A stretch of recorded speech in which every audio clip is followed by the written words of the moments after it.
then it was a real problem. I actually was interviewed for a special education class, you know, back in the days, not politically correct, but it was, you know, for retarded individuals. Because they thought this is very strange. This individual has a very strong speech impediment and cannot speak. So this is especially important because those of you who've seen my TED Talk or TED Med Talks, I'm going up in front of 3,000 people. I'm going in front of Bill Gates and, you know, and founders of Google and Al Gore and all these people. For me to do that is a huge, huge hurdle for me to overcome. I got a bag of magic mushrooms. I bought them. And I got them from this person, and I had no guide, I had no shaman to help me, to lead me through the experience, but I'd read enough. It was the summertime in Ohio, and I thought, well, I know set and setting's good, and I love nature. And so I thought, well, I might as well just eat the bag, you know? Yeah.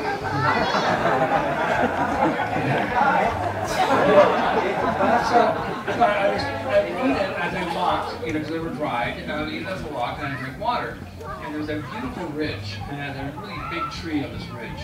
I loved climbing trees. I really always was strongly attracted to trees. And so I started eating the mushrooms, and I'm walking, and I'm starting to feel lift off, you know, and I thought, wow, and I'm getting closer to that tree.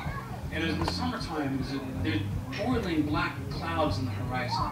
And I went, wow, this is going to be cool, you know, we're going to get lightning strikes and everything else. And so I got in the top of this ridge, and I climbed to the tallest tree, and I climbed up the tree. And I climbed up, and I was up the tree higher and higher and higher and higher. And I got to the top of the tree, and then the horizon was just fantastic. And for the first time, I saw fractals, right? Lightning strike. Oh, it was so cool. I can't wait for the next lightning strike, you know? And these finger lightning strikes and just this incredible geometry. Figures and mosaics, and the air became liquid. You all know the experience, right? And so there I was like amazed, and then the rains would come, and then the storm came closer and closer, and pretty soon I was fully enveloped in an enormous lightning storm. And I kept on getting higher and higher and higher. And then I went from just fascination to absolute fear, where I was, oh my God, I'm going to be killed. I'm on top of a ridge in a lightning storm, holding on to the tallest tree in the whole area. This is not the best place to be. But I was getting vertigo also because I kept getting higher and higher. So I held onto that tree for dear life.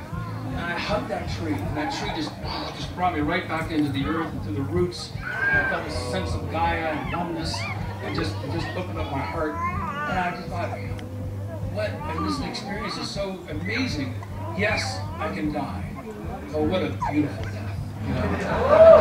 And then I thought, if I live, you know, what are my issues? And I said, stutterers like me, we don't stutter to animals. Weird, huh? We only stutter to people, and we don't stutter when we sing.